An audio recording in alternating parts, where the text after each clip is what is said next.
Eu me chamo Lorena, estou hoje na missão de facilitar, de mediar o nosso encontro. E a ideia do encontro de hoje, que foi organizado a partir do GT Hortas, é divulgar, apresentar os resultados da última pesquisa que a gente fez enquanto grupo sobre o abastecimento alimentar, a chegada de alimentos frescos sem veneno nas favelas do Rio de Janeiro desde o início da pandemia. Então, rapidamente, acho que vale a gente começar fazendo um resgate de como foi nosso processo esse ano, né, da organização do GT. Desde que a gente começou a modalidade virtual, isso trouxe a vantagem de aumentar muito o nosso número de encontros. Eu, pessoalmente, nunca tinha ido a um encontro presencial do GT. Eu represento, faço parte de um projeto que se chama Horta Inteligente, que acontece no Morro da Providência, no centro do Rio, e nunca tinha ido. A minha parceira que coordena junto comigo o projeto que ia nos encontros presenciais. Eu, particularmente, nunca tinha conseguido. Então, isso aumentou, por um lado, a participação de pessoas no GT, né, nessa modalidade virtual, e a gente pensou desde o início o que a gente pode fazer, quais são as atividades, né? Teve que se reinventar, já que não ia ter a possibilidade de fazer mutirões e encontros presenciais. Então, com isso, uma primeira ideia que veio foi da gente produzir vídeos, e a gente deu o nome de Terças com Autonomia para esses vídeos. Então, uma vez por semana, vídeos com dicas ou de alimentação ou de plantio, mostrando um pouco do seu espaço de cultivo na casa. Então, as mulheres, alguns homens, na maioria dos membros do GT são mulheres, gravavam e a gente divulgava nas páginas de cada grupo. A partir daí também veio a ideia, né, das discussões no grupo de levar um pouco a discussão de como que está a chegada de alimentos sem veneno na favela, quais são os desafios para a soberania alimentar no contexto das periferias e das favelas no estado do Rio de Janeiro.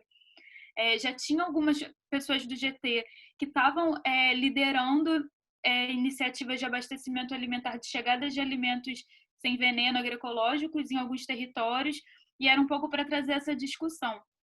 Depois dessa live, que teve uma repercussão bem legal, né? Veio muita gente para participar, a gente começou a pensar o que podia ser feito para tentar aumentar um pouco isso. Então, a gente começou um processo de levantamento de nomes e contatos de lideranças que estavam conduzindo essas experiências de abastecimento alimentar, por um lado, e também dos agricultores, dos fornecedores do estado do Rio, grupos de agricultores familiares que estavam fornecendo, para tentar facilitar essa ponte, divulgando essas informações. E quando a gente conseguiu fazer essa listagem com um bom número de agricultores, a gente ficou pensando, mas será que a gente só vai jogar isso, né? E aí, né?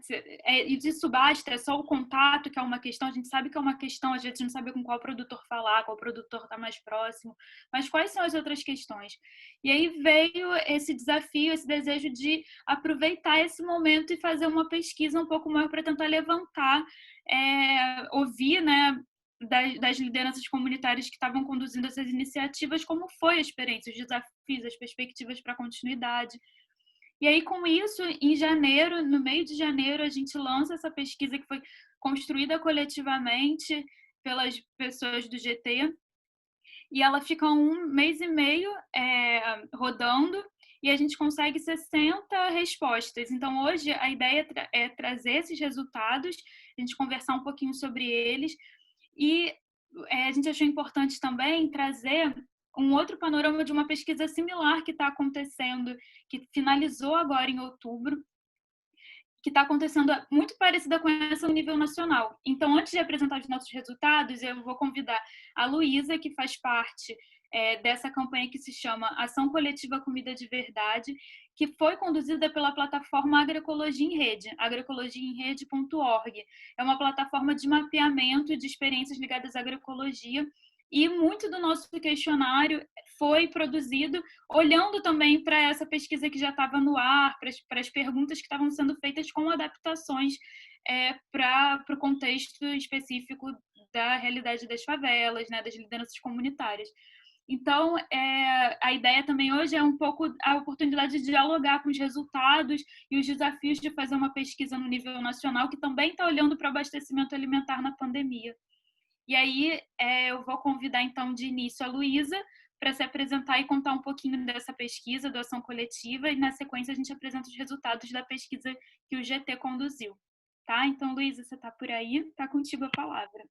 Estou por aqui. Vocês me ouvem bem? Sim. Massa. Então, boa tarde, gente. Eu sou Luísa, eu falo aqui de Belo Horizonte, de Minas Gerais, pedindo licença aí para vocês. Bom, eu queria, acho que a Lorena já fez uma bela introdução, assim, mas para contar um pouquinho o que é essa ação, né? A ação coletiva Comida de Verdade. Foi uma iniciativa de 13 organizações, entre elas a Articulação Nacional de Agroecologia, Associação Brasileira de Agroecologia, a Abrasco, mas várias organizações do campo da agroecologia, da agricultura familiar, da segurança alimentar e nutricional, né, que estão se dedicando a isso historicamente. E aí a gente organizou um processo de mapeamento nacional que buscava mapear, refletir, sistematizar experiências de abastecimento alimentar em tempos de pandemia, de Covid. Então, éramos uma equipe de alguns articuladores regionais, e aí estou aqui um pouquinho porque eu cumpri esse papel nesses 4 meses que se encerraram dessa fase de mapeamento, como articulação do Sudeste. Então, a gente tinha articuladores em todas as regiões do Brasil para buscar e incentivar experiências de abastecimento alimentar. A gente tinha um objetivo grande, que era entender como é que as organizações sociais, os movimentos populares, como é que o povo e a organicidade do nosso povo estava levando comida para as pessoas e garantindo que não se tenha um cenário de fome ainda mais delicado, né? Nesse momento de crise sanitária e de pandemia, enfim. Quais eram as respostas que a sociedade estava dando, os movimentos estavam dando para a questão da alimentação nesse momento, né? Como é que a gente estava garantindo o acesso à alimentação para as pessoas. E aí, por que fazer isso, né? Eu acho que tem uma coisa de inspirar experiências, então conhecer as experiências, entender como é que elas têm construído as suas estratégias de atuação, quais são os desafios, quais são as potências, quais são as tecnologias, né, que se criam, as nossas tecnologias sociais, para fazer isso acontecer nesse momento tão difícil, fazer com que a gente consiga trocar experiências. Então, como é que a gente aprende com, por exemplo, uma feira de agricultores familiares que acontece no Pará e que estão usando uma ferramenta super legal e que a gente pode trazer para feiras de São Paulo, ou, enfim, outras formas, né? Quais são as formas de financiamento que estão sendo adotadas, né, que estão sendo construídas para comprar comida dos agricultores e para distribuir comida para quem não consegue acessar? Como é que a gente está fortalecendo os canais de comercialização, de assistência técnica nesse momento?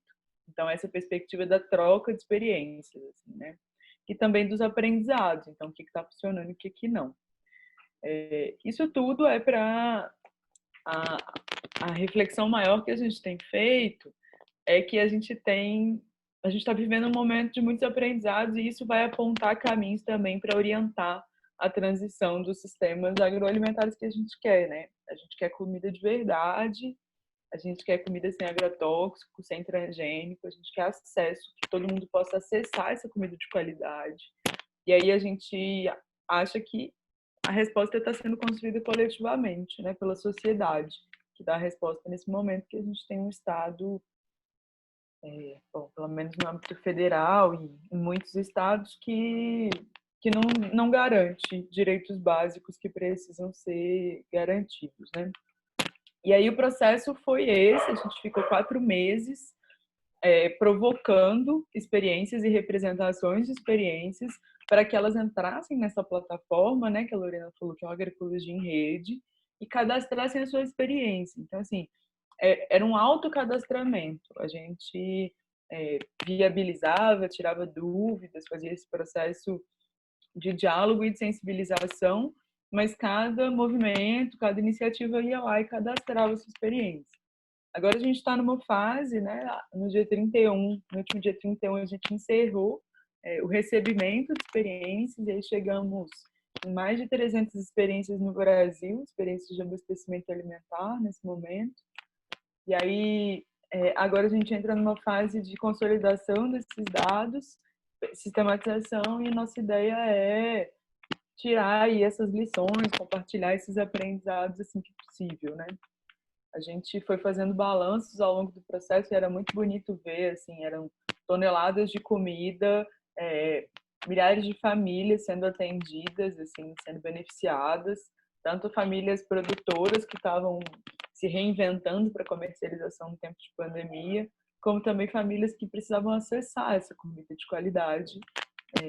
Muitas experiências com políticas públicas também, assim, às vezes PNA e PA, né, que são programas de aquisição de alimentos pelo governo, e muitas distribuições de cestas em escolas, né? A gente sabe que a importância da alimentação escolar para as famílias, para as crianças, para os jovens que estão nas escolas públicas, assim, quanto a alimentação da escola ela é importante também.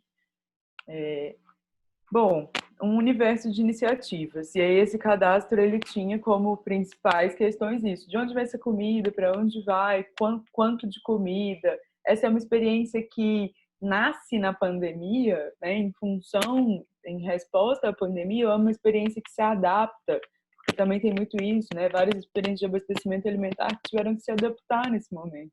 Então a gente está fazendo essa grande coleta, assim, né? E agora essa fase de análise, mas no último relatório que eu consegui tirar lá do sistema, a gente tinha 23 experiências cadastradas do Rio de Janeiro, que eu acho que isso é legal de compartilhar com vocês. E aí a gente tinha 3 experiências que se caracterizaram como experiências estaduais, 14 experiências que se caracterizaram como experiências regionais, que seriam experiências que abrangem mais de um município, 4 experiências municipais e 2 experiências locais. E foi bem legal, assim, agora a gente dando uma olhada, a gente ainda não tem o tratamento de dados que a gente gostaria para já poder compartilhar, né, os gráficos, enfim, os números, mas experiências de diversos lugares do estado do Rio de Janeiro, assim. Então a gente espera que em breve possamos partilhar isso com vocês com detalhes, assim, né? Mas numa primeira olhada, a gente já tem aí 23 experiências do Rio de Janeiro. Então, acho que vai vir coisa bonita aí também. Bom, acho que é isso. Eu vou deixar para vocês falarem mais também, mas qualquer dúvida eu sigo aqui até o finalzinho para a gente seguir a prosa. Obrigada.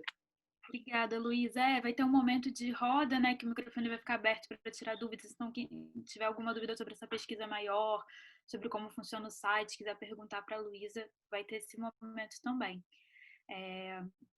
E aí, então, agora, na sequência, eu vou chamar a Raíssa, que vai apresentar os resultados da pesquisa, do processo de pesquisa e de análise da sistematização que a gente fez sobre o abastecimento alimentar nas favelas do Rio de Janeiro. Quais foram os resultados dessa... Oi, gente, boa tarde a todos. Eu vou começar uma apresentação aqui que a gente montou uma apresentação para mostrar esses dados, uma parte desses dados da nossa pesquisa. Então, eu vou compartilhar a minha tela. Eu vou começar agora e aí eu peço que vocês me deem um ok, se vocês vão conseguir. Eu preciso que a pessoa que está sendo host me libere para compartilhar a tela, por favor. Claro, eu acho que é você.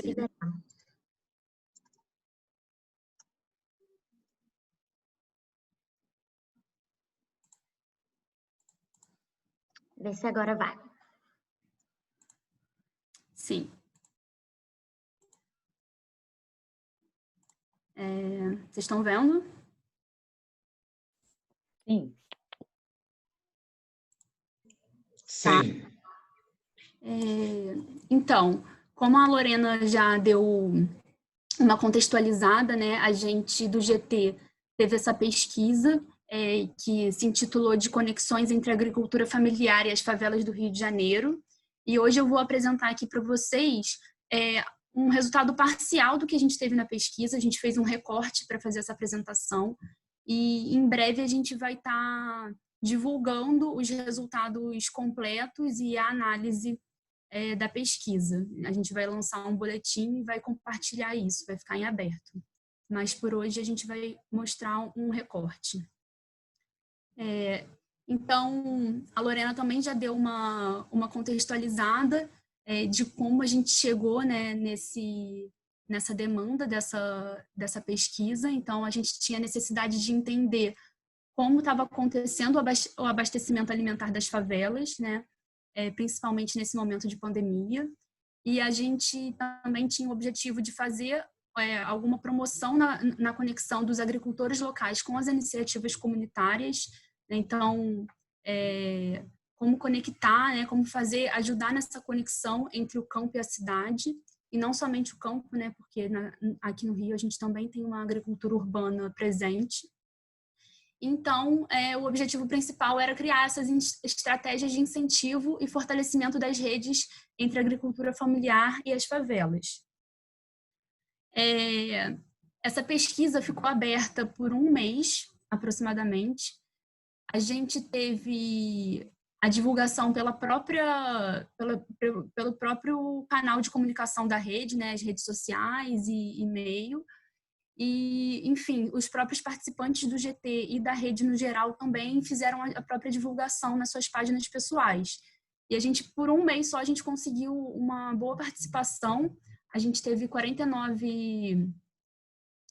A gente teve respostas, né, que englobaram 49 participantes em arrecadação, então 49 iniciativas que trabalham com arrecadação e distribuição de alimentos, e 9 iniciativas que ainda não participam no abastecimento alimentar, mas que demonstraram interesse em fazer parte desse tipo de iniciativa.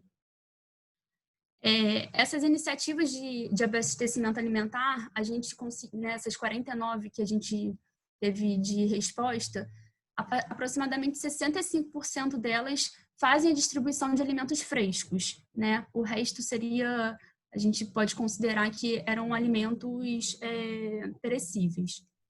E aí, dentre esses alimentos frescos, estão tanto alimentos que vêm da agricultura convencional, quanto da agricultura sem veneno e agricultura agroecológica.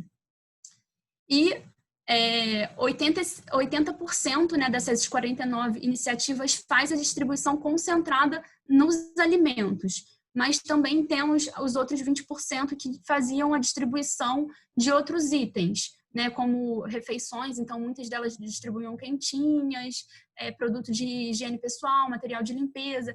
A gente acredita que também muito por conta da pandemia essa nova demanda surgiu.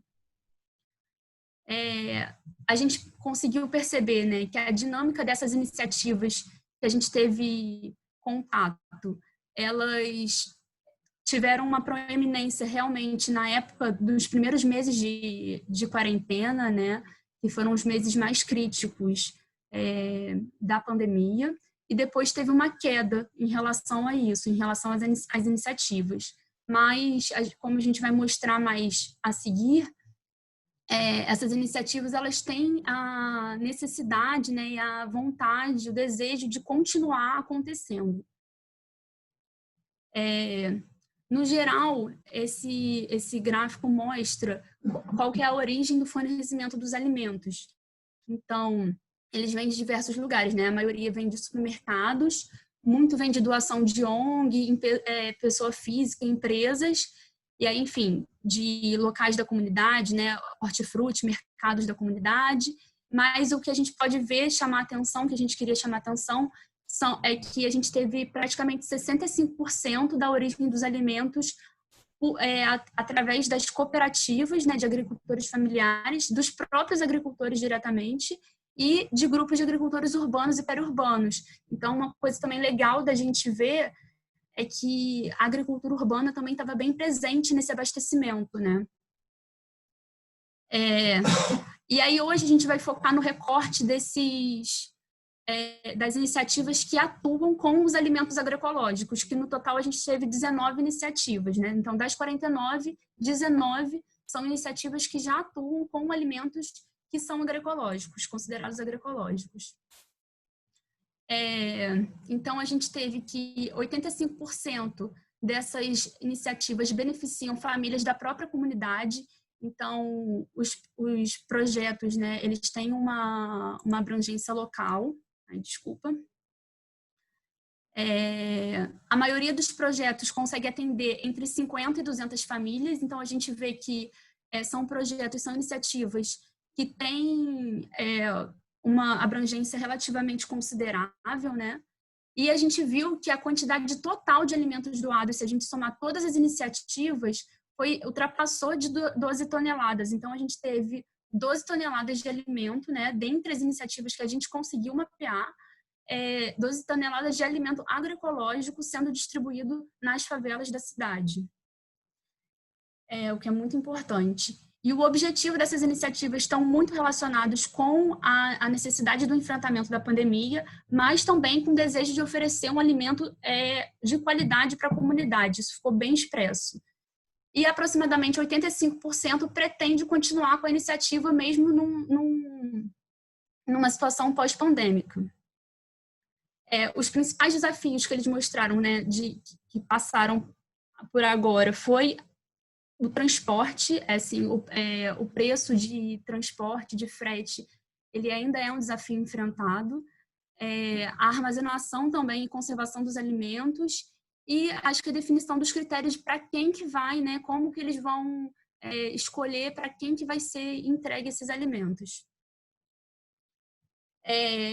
A gente também teve algumas perguntas que foram perguntas abertas. Então, foram perguntas que nos geraram dados qualitativos. Então, a gente viu que foi importante, está aparecendo aqui, às vezes eu não consigo ler, que é importante a gente dar um pouco da voz, né, para essas pessoas, para essas lideranças e organizações que estavam acontecendo, porque eles tiveram, de fato, um impacto com as iniciativas que estavam sendo realizadas, né? Então, eles viram que a união da comunidade ficou muito marcada, que a necessidade de trazer um alimento para a comunidade, um alimento de qualidade, agroecológico. Então, eles entenderem também o tamanho da produção agroecológica na cidade do Rio de Janeiro. Então, a gente vê que acontece também, a partir dessas iniciativas, um engajamento da própria comunidade em relação ao tema, à segurança alimentar deles, a importância de ter um alimento de qualidade sendo oferecido. E aí, como conclusão, a gente percebe que as organizações locais estão muito presentes, né? As favelas, as comunidades, os bairros estão se organizando localmente para uma melhora de vida. A captação de recurso, ela acontece majoritariamente de forma autônoma, então essas organizações conseguem captar recurso por eles mesmos, sem, às vezes, né, um fortalecimento do Estado. Tem a possibilidade de acesso aos alimentos agroecológicos é muito possível. A gente vê, né, que 12 toneladas de alimentos não é pouca coisa, de alimento agroecológico, né? E que o abastecimento contínuo é uma demanda, né? É uma demanda a gente botar, talvez não somente como doação, mas que esses alimentos sejam acessíveis dentro da favela, dentro das comunidades. E aí, como encaminhamento, a gente tem essas estratégias de perenidade, né, para fazer com que as organizações continuem para além da pandemia. Então, talvez através de campanhas de levantamento de recursos, alternativa de venda, enfim. O acesso aos produtores, então, fazer essa conexão campo-cidade e o incentivo à agricultura urbana, que também se mostrou bem presente, muito importante nesse momento. E as alternativas de transporte, que se mostra como um desafio principal, né? Até mesmo para as iniciativas que a gente não trouxe hoje no recorte, que foram iniciativas que não trabalham somente com alimentos agroecológicos, também aparece como uma necessidade a ser suprida, que é o transporte. Enfim, é isso que a gente trouxe hoje. E aí, em breve, a gente vai ter um pouco mais para divulgar para vocês. Obrigada. Eu passo a palavra agora para a Lorena. E eu vou parar aqui de... Obrigada, Raíssa. É parar de compartilhar, né? A gente voltar para a visualização geral. Então, só complementando rapidamente esses resultados que a Raíssa trouxe. E essas conclusões finais que ela apresentou e os desafios também foram perguntas, né? Os possíveis encaminhamentos e desdobramentos também foram perguntas do questionário. Então, essas conclusões, elas são tiradas a partir das respostas das próprias lideranças comunitárias que trouxeram o seu depoimento, da sua experiência nos territórios. É claro que qualquer resultado que a gente vai apresentar, ele vai trazer a limitação, né? Não vai dar conta. Então, também numa tentativa de suprir isso, enriquecer essa discussão, a proposta de continuidade da nossa conversa hoje é trazer algumas experiências, algumas mulheres que estiveram envolvidas e responderam um questionário para falar um pouco sobre como foi o processo, né? Contar rapidamente como foi o processo de abastecimento alimentar, os desafios, os aprendizados e o que está pensando para continuar isso, porque essa pesquisa foi uma vontade assim, de entender como foi e o que a gente pode construir daqui para frente. Um próximo encaminhamento, que é uma vontade do grupo, do coletivo, é divulgar, né? Essa live é um primeiro esforço de divulgação, mas também produzir um boletim, um documento para isso circular. E, mais do que tudo, para gerar discussões, né? Então, eu já localizei aqui que a Hélida está presente. Eu queria convidar, se ela estiver por perto, a contar um pouco da experiência. E a Nil também ia conversar, a Rosana, não sei se elas estão online, mas a gente pode começar, então, com uma fala da Hélida e, conforme for, a gente abre também para perguntas, reflexões, pessoas que estejam aqui que queiram contar as suas experiências nos seus territórios. Tá contigo, Hélida, muito obrigada. Então, a gente pensou, né, a princípio a gente fechou o projeto, né, por causa da pandemia, aí a gente ficou pensando como a gente poderia fazer para ajudar as pessoas, né, nesse período, né, a gente ficou muito assustado com a doença, com a chegada da doença aqui, né, então a gente pensou em estimular a alimentação saudável, né, porque é uma questão assim muito importante que a gente pretende continuar para o ano que vem, preparando algumas atividades, alguns projetos, porque a gente vê aqui que na comunidade o pessoal se alimenta muito mal, né? Então, eu falo isso a começar por mim mesmo, né? Então, assim, é uma coisa que eu tenho trabalhado isso na minha mente também, tenho mudado os meus hábitos para poder estar passando isso para as pessoas também. Então, a gente criou uma vaquinha online, e nessa vaquinha online a gente conseguiu arrecadar um dinheiro legal, assim, e a gente pensou como que a gente poderia ajudar. Então, a gente comprou material de limpeza, aquela questão toda, e pensamos então em fazer uma feira, fazer com que pelo menos uma vez na semana as pessoas tivessem acesso a uma sacola. Aí a gente pesquisou alguns alimentos, tudo pela internet, né? Alguns alimentos que seriam bons, assim, para aumentar a imunidade. Então, a gente começou a fazer esse trabalho de conscientização alimentar, né? Então, a gente fez a feira, a gente não conseguiu o produto do produtor, assim, do pequeno produtor, ficou muito caro aqui para a gente por causa do transporte, outras questões. Aí a gente teve que pegar diretamente do Ceasa. Então, a gente fazendo essa compra, a gente começou a fazer essa feira, onde a gente incentivava a comunidade a pegar o alimento ali, e pelo menos durante a semana ela ia ter acesso àqueles alimentos. A gente pensou muito no inhame, que o pessoal falava bastante, o limão, o agrião, a couve, as folhas verdes escuras, né? Então, a gente pensava toda essa questão. E com isso, o resultado foi assim tão bom, porque parte das pessoas aqui, elas começaram a continuar por esse caminho, né? Então, a gente teve alguns sucessos de adolescentes que estavam acima do peso, que perderam peso. Então, a gente teve o pessoal que se conscientizou mais. As próprias crianças que torciam o nariz, às vezes, quando a gente falava de um legume, de uma fruta, alguma coisa assim, então passou a adquirir esse produto. Então, assim, foi muito legal.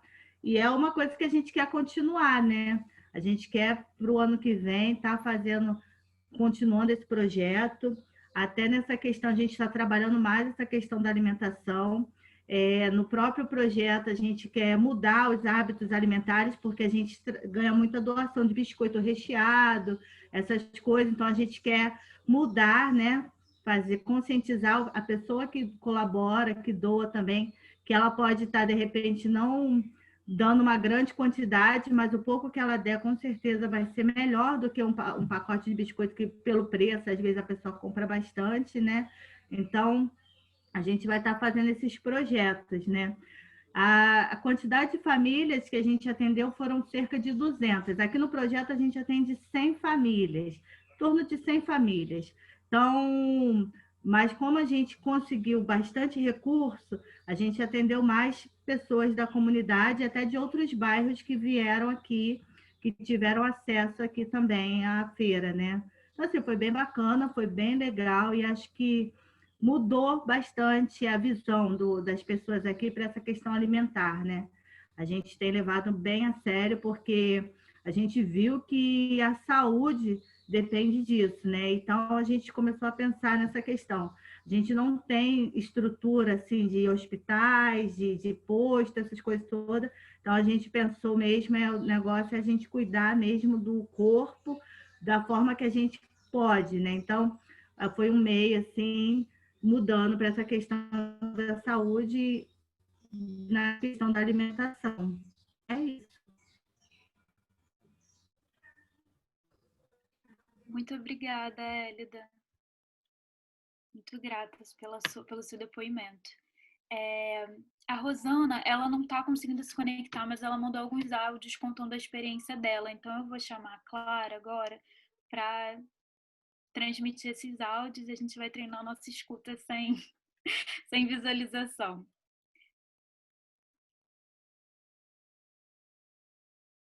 Clara, você está no mudo. Foi mal. Eu vou compartilhar minha tela para vocês ouvirem o áudio direto do que ela mandou. Gisele, você chegou a se comunicar com ela? Sabe se é para tocar os 2 áudios? Desculpa, gente, é muita coisa ao mesmo tempo. Eu vou tocar os 2 áudios, se começar e não for, eu mudo para o segundo. Vamos fazer assim.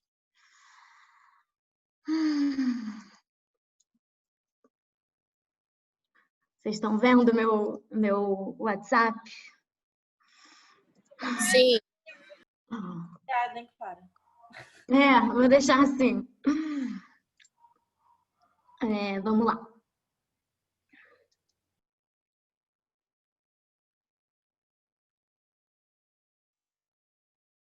Tem que conectar o áudio. Não estão ouvindo? Deixa eu desconectar e conectar de novo. Calma aí. Ô, Clara lá do Cantagalo, né? De Manguinhas, não. Não, isso foi que ela participou do intercâmbio. Eu sei que ela está com vocês. Vamos ver. Gostaria de estar participando agora, nesse momento da roda com vocês. Momento importantíssimo, super rico. Mas a internet aqui tá complicada, tá super instável. Então, para não ficar sem participar, consegui mandar esse áudio, algumas fotos. E gostaria de verdade de estar com vocês. Mesmo nessa forma virtual, é muito importante o nosso encontro. Um beijo, Tereza, Clara, Gisele, Chloe, todo mundo que nos ajudou, todo mundo da rede, todos os nossos companheiros do GT de Horta e demais GTs, tá? Que a gente se encontre, faça um grande encontro no ano que vem, para a gente se abraçar, se encontrar, se rever, trocar energia. E é isso. Um abraço, gente. Boa tarde a todos da Rede Favela Sustentável. Meu nome é Rosana Mendes, eu tenho 48 anos e nesse tempo todo eu sou cria da PPG, Pavãozinho Cantagalo. Coordeno a Associação Harmonicanto Música e Cidadania, sou coordenadora pedagógica, que é só um nome bonito, eu sou faz tudo. Somos uma equipe de 2 e a gente troca a roda do ônibus com ele em movimento todo dia. Nós atendemos a mais ou menos 75 crianças e seus familiares, com atividades de música, teclado, canto, flauta, percussão, com reforço escolar diário, com oficinas de horta e meio ambiente, cidadania e comunidade, interpretação, incentivo à interpretação, leitura e escrita, jogos matemáticos, arte e artesanato. E essas oficinas são voltadas para o atendimento das crianças, com participação de pessoas da comunidade, prioritariamente. Nesse momento de pandemia, a gente, através das parcerias, conseguiu manter mais ou menos uma cesta básica por mês para cada familiar. E a gente achou muito importante, junto com as cestas de alimento, estar conseguindo também fornecer alimentos vivos. Então a gente começou a buscar parcerias para que pudéssemos estar fornecendo para as famílias esses produtos.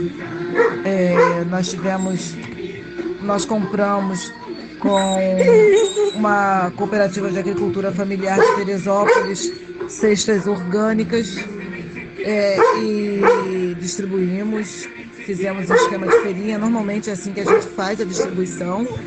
Nós separamos os itens e as pessoas adquirem, escolhem de acordo com o que consomem.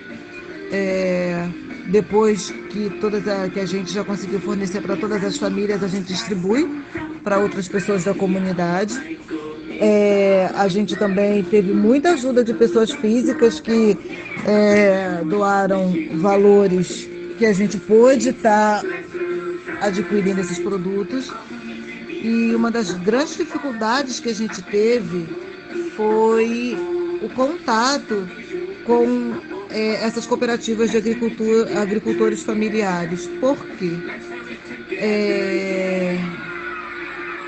O que a gente tinha de Teresópolis, eles não estavam mais fornecendo para cá, tinham dias certos, então a gente ficou sem contato nenhum, e aí a quem a gente perguntava não chegava.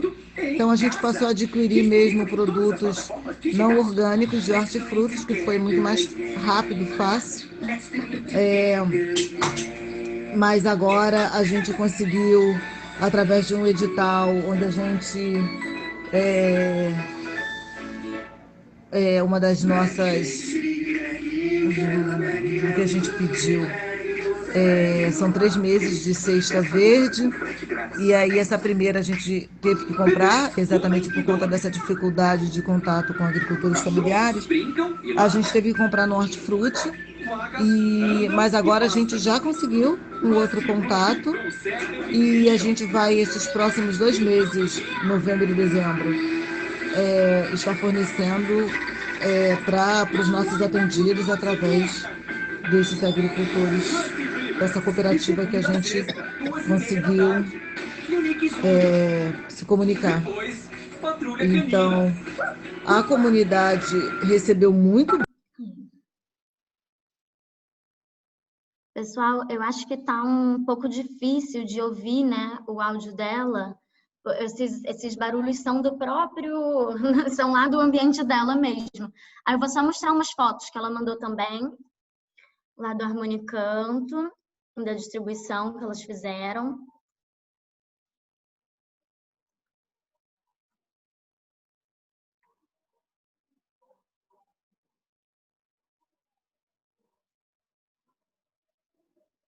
Nossa, muita coisa. Estou vendo agora as fotos também, bem bonitas. Tá. Isso. Obrigada, Clara.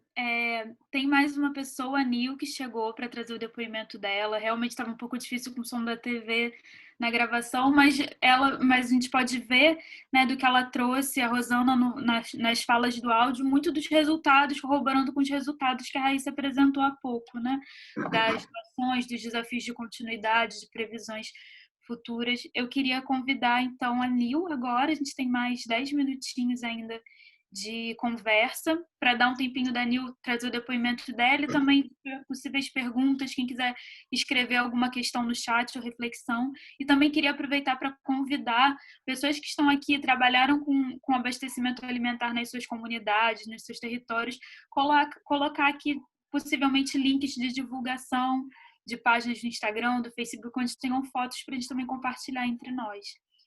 Nilza está por aí para contar um pouquinho para a gente da sua experiência. Gente, boa tarde. Vocês me desculpam. Eu estava fazendo confusão de horários. Eu estava na ONG, hoje foi a entrega dos óculos e dos exames preventivos. E acabei confundindo o horário. Pensei que ia começar às 3 horas. Vocês me desculpam, tá?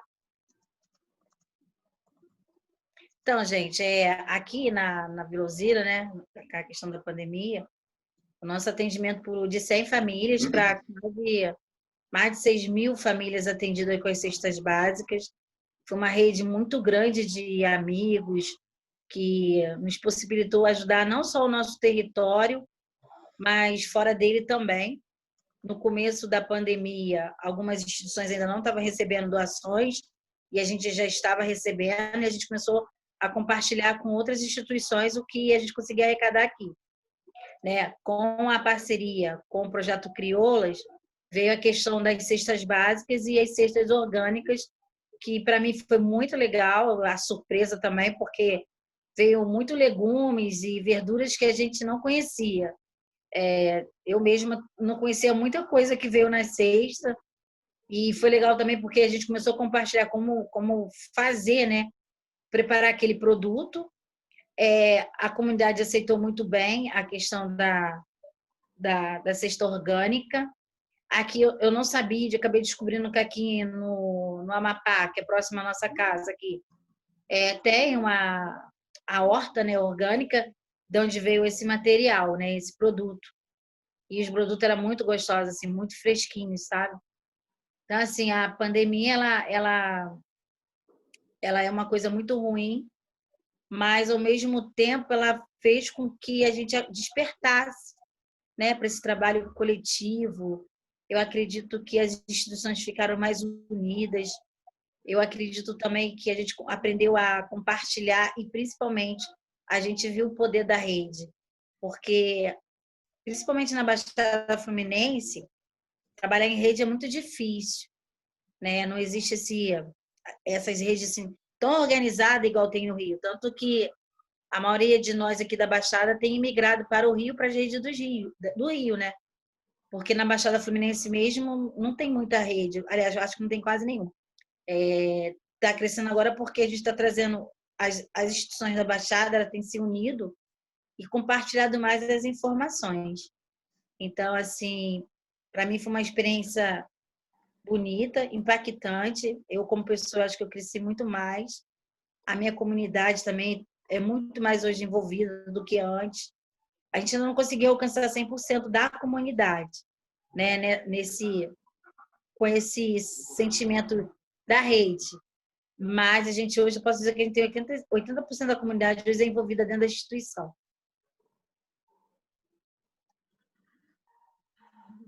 Obrigada, Nil. Tem uma pergunta aqui no chat, de repente você já pode até respondê-la, do Cláudio. Ele está perguntando se a aquisição e a distribuição dos alimentos foi feita por vocês mesmos, né? Ele pergunta, na verdade, em todos.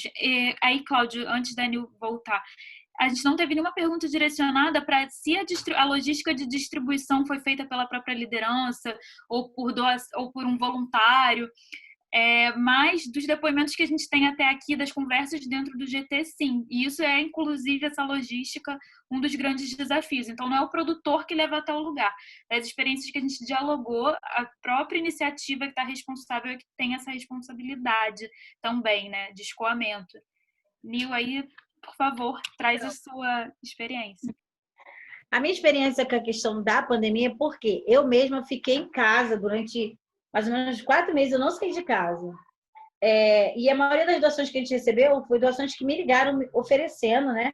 Porque quando eu só pensei nas 100 famílias que eu já atendi, os voluntários. Então, a gente mobilizou mais de 30 voluntários para esse escoamento dessas doações. Você tem uma ideia, tinha semana que a gente tinha 1.000 cestas básicas. E a logística foi toda feita por esse grupo de voluntariado, né? As doações das cestas chegavam até a gente, né? Pelas instituições, mas quem fazia essa logística de cadastrar, de levar até os locais, eram as instituições que estavam recebendo. quando o local era muito longe, igual teve amigo meu que veio da região dos Lagos, Cachoeiras de Macacu, eles vinham até a gente, pegavam as doações de lá, já tinha um outro grupo de voluntários para ajudar eles, entendeu? Mas toda a logística, mapeamento de famílias e locais foi feita pela instituição.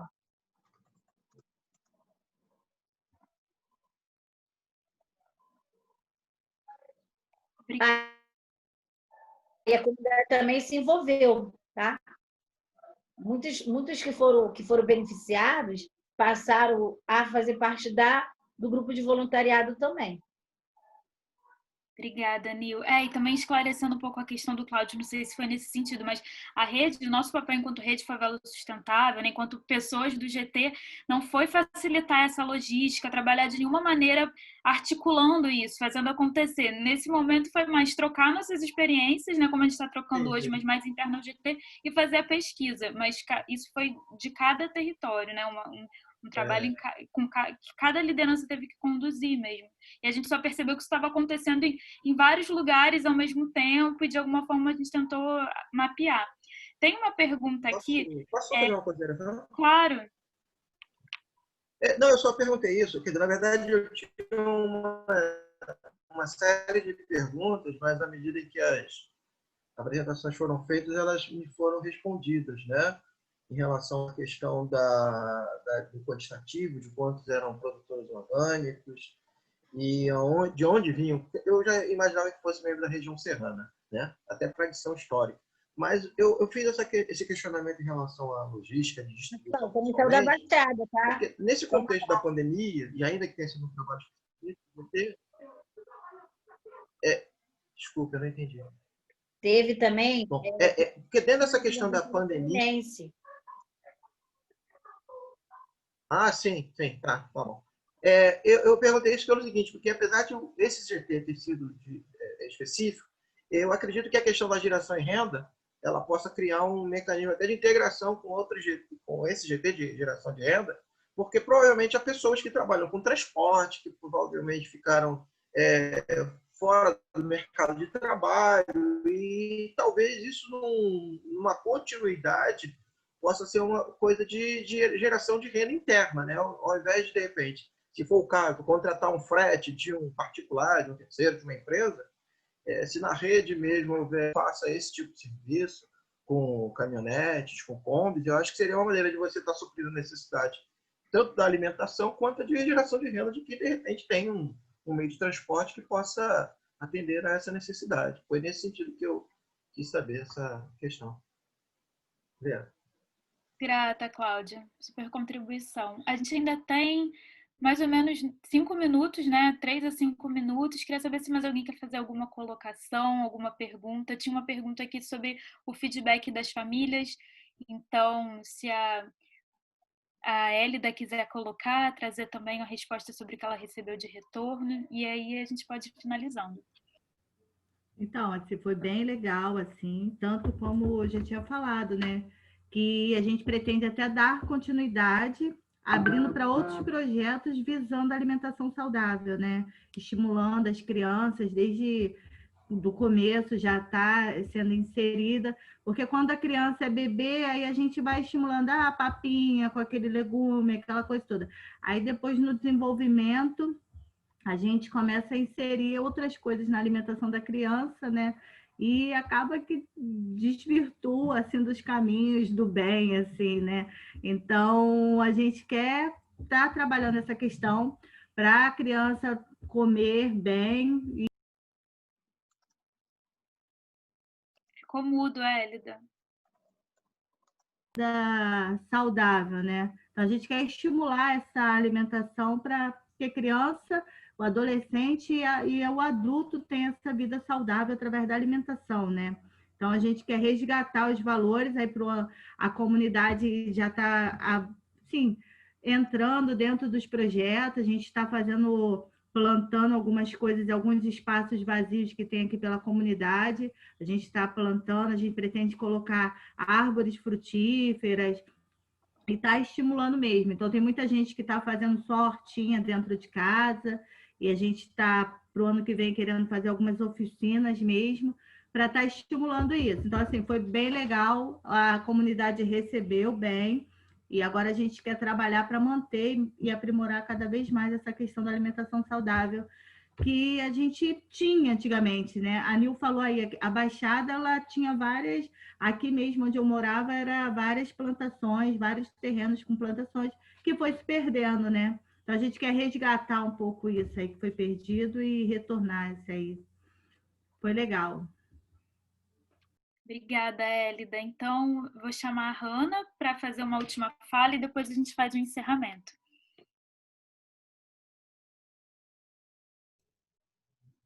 Oi, gente. Boa tarde, estão me ouvindo legal? Está um pouco baixo, como Tá se baixo? fosse distante. Peraí, deixa eu ficar mais perto. Tá me ouvindo? Melhorou. Não, queria primeiro agradecer, né, as meninas que tocaram aí essa reta final aí do trabalho, né? Que eu estava participando mais no início e agora no final as meninas assumiram mais, porque muita coisa apareceu ao mesmo tempo, assim, uma loucura. Mas acho que eu aprendi muito, assim, acho que nós aprendemos muito nesse último ano de várias formas em relação a essas questões, né? E de certa forma, mesmo sendo um desafio gigantesco, né, para a gente expandir essas ideias, né, essa cultura alimentar, eu acho que está dando passos grandes em pouco tempo, né? Então, eu tenho observado muito, assim, nos projetos que eu tenho contato, que eu participo, né? Quais são as principais questões. Eu acho que realmente essa coisa do transporte pega muito nessa conexão. Algum carro está passando aqui na minha rua, vocês estão ouvindo. Nessa conexão campo-cidade, né? Mas mesmo assim é o que está fluindo em vários lugares. Mas eu vejo muito como uma combinação de fatores, assim, acho que combinar mesmo as hortas, né, as hortas comunitárias urbanas com essas condições, né, também de produtores mais da região metropolitana. Inclusive uma parte está aí também na Baixada Antinguá, né, naquela região ali, tem muito alimento e tal. Então eu vejo muito dessa forma, assim, acho que no caso, por exemplo, aqui de São Carlos, né, que eu fiz o videozinho lá para a terça da autonomia, é maravilhosa a horta comunitária, enorme, já bem consolidada, né, faz parte do Hortas Cariocas, foi como zero com os indígenas que moram aqui no bairro, né? Mas ainda falta muito essa coisa do hábito, né? Muita gente que mora vai, né, comprar e tal, vai lá, mas ainda é muito poucas pessoas perto do que poderia, né? Então, sempre tem esse desafio de engajar, de fazer as pessoas verem a importância daquilo, né? Mas é isso, assim, eu acho que o caminho é esse mesmo, de fomentar as hortas, os canteiros e as agroflorestas, né? Como a gente passou fazendo o mutirão lá no Planta na Rua, lá no Cantagalo, que foi muito bom, assim, também. E essas conexões, tentar estreitar essas conexões com esses produtores, né? E ver formas, porque essa coisa da reação, eu acho que tem muita limitação, sabe? De arrecadar dinheiro para depois distribuir. Acho que nesse período da pandemia foi um boom, assim, porque, a gente recebeu milhares de doações, todo mundo doando, mas depois a gente vê que as pessoas começam a parar de doar, né? Enfim, elas não vão doar pro resto da vida, né? Todo mês e tal. Então, tem que ter mesmo uma subsistência da coisa, né? Mas é isso, gente. Queria agradecer todo mundo aí, né, pelo maravilhoso. e a rede como um todo e do GT Horta. Obrigadão. Muito obrigada, Hanna. A gente realmente está precisando finalizar, então vamos encaminhar. Queria agradecer muito a Luísa por ter vindo aqui participar, trazer um pouco da experiência da ação coletiva da campanha da Agroecologia em Rede, a Raíssa pela apresentação, a Hélida e a Nil por trazerem os depoimentos diretamente dos seus territórios, a equipe envolvida do GT nessa análise, na pesquisa. Foi um esforço nas últimas semanas para conseguir trazer ele a tempo para esse evento final. As mulheres também da coordenação, que estão na equipe da Rede Concat, da Rede Favela Sustentável, dando todo o apoio para a gente, enquanto GT de Hortas. As pessoas que participaram hoje com as perguntas. E queria deixar um convite, né, que daqui a pouco vai ter esse momento de elaborar as questões para o ano que vem. A gente vai ficar, o grupo da Horta vai estar reservadamente também pensando as questões do ano que vem, então quem quiser contribuir está convidado também a estar nesse momento daqui a pouquinho, né, que vai começar na sequência. É muita informação, então era um desafio trazer isso hoje, mas é realmente um início de conversa, né, para outros movimentos a partir do ano que vem. Muito obrigada.